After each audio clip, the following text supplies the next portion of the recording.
Hey guys, my name is Tana and welcome to my channel. The world is definitely beautiful when you stop and look. And behind me I have my Everest, and I want to do a video with you because let me sit down here. A lot of you ask me questions about my Audi, and as you know, my Audi is for sale and I've actually sold it. I've got a deposit. It's waiting for the buyer to get his loan, and most likely it'll go through. It's painful, but I guess I want to answer some questions about the Audi A6 and my experiences. Number one is that why am I selling the Audi A6 Hybrid? Well, the answer is simple. I've had the car now for 4 years. I got it just after warranty in 2017. It's now 2021. Well, 4 years for someone other than me, 4 years will be a fine period to have. And you'll say you could have a car for 7 years. That's fine.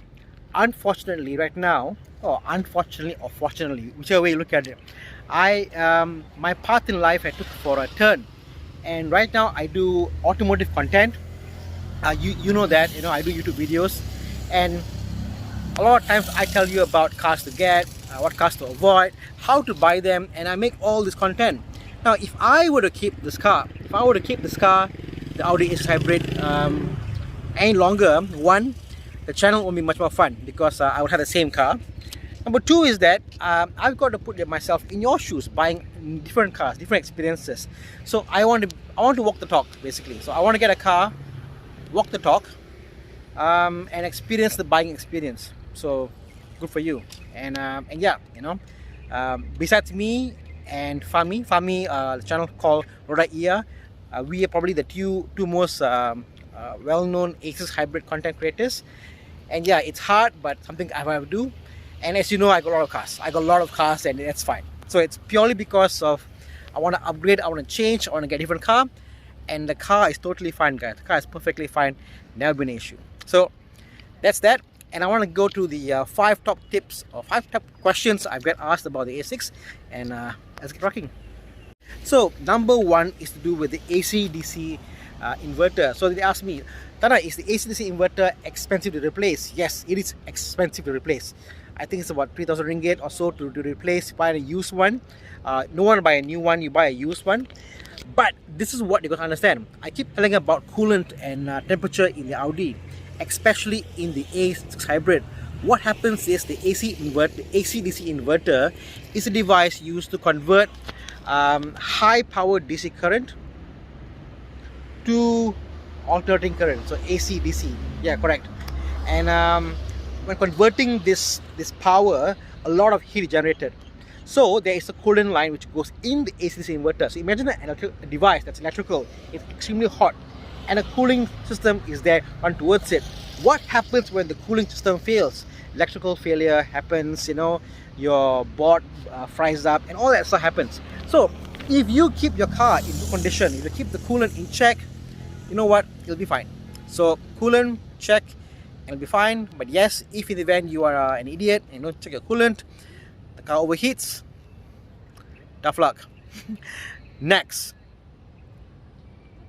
battery cost. So they say, Tana, look here, hybrid batteries are expensive to replace. Hybrid batteries. If I were to have $1 each time someone asks me, what about the hybrid battery and is it expensive to replace? Well, we have a club, Audi A6 club, and we've got about 200 odd members, which predominantly all of them are using the Audi A6 Hybrid, and none of them have gone through a battery replacement. The battery now, it's for sale. It's about 12,000 ringgit used if you want to buy one. But my point is, it's actually quite reliable. There has been any cases that I know of.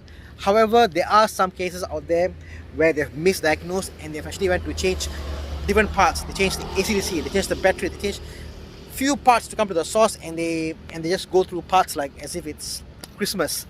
So in those cases maybe, but so far that I know of, battery hybrid failure, it's a very rare occasion. It's like the odds of the battery failing on a hybrid, it's the same odds as you having a car and your piston failing. That's how I look at it, and if you think about it, a lot of Audis have piston failures.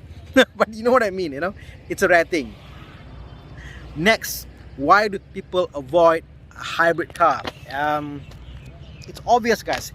What the people don't understand, they'll avoid. They'll avoid what they can't understand. So they don't understand hybrid cars, and they will avoid, because why? It doesn't make sense. How can this car be powerful? How can this car work? How does it do it? I don't know. So they avoid it. When they avoid it, it's cheaper, good for you and good for me. Okay? Will I buy another hybrid again? Yes, I would. Next one, mileage. You tell me, look here, this car has got 40,000 kilometers. This car has got 20,000 kilometers. Should I buy it?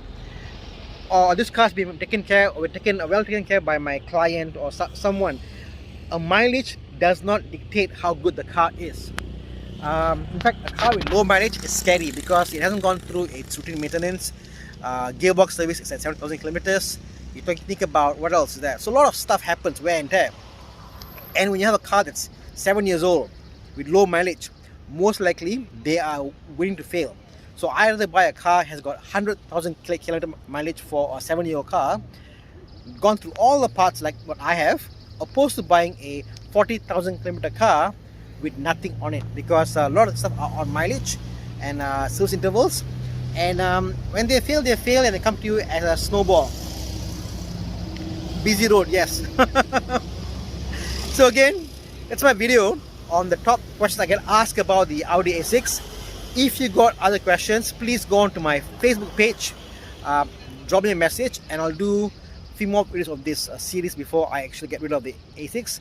I think it's a good FAQ question answers repository for the future. So till next time, this is me saying, go out there and have a little more fun.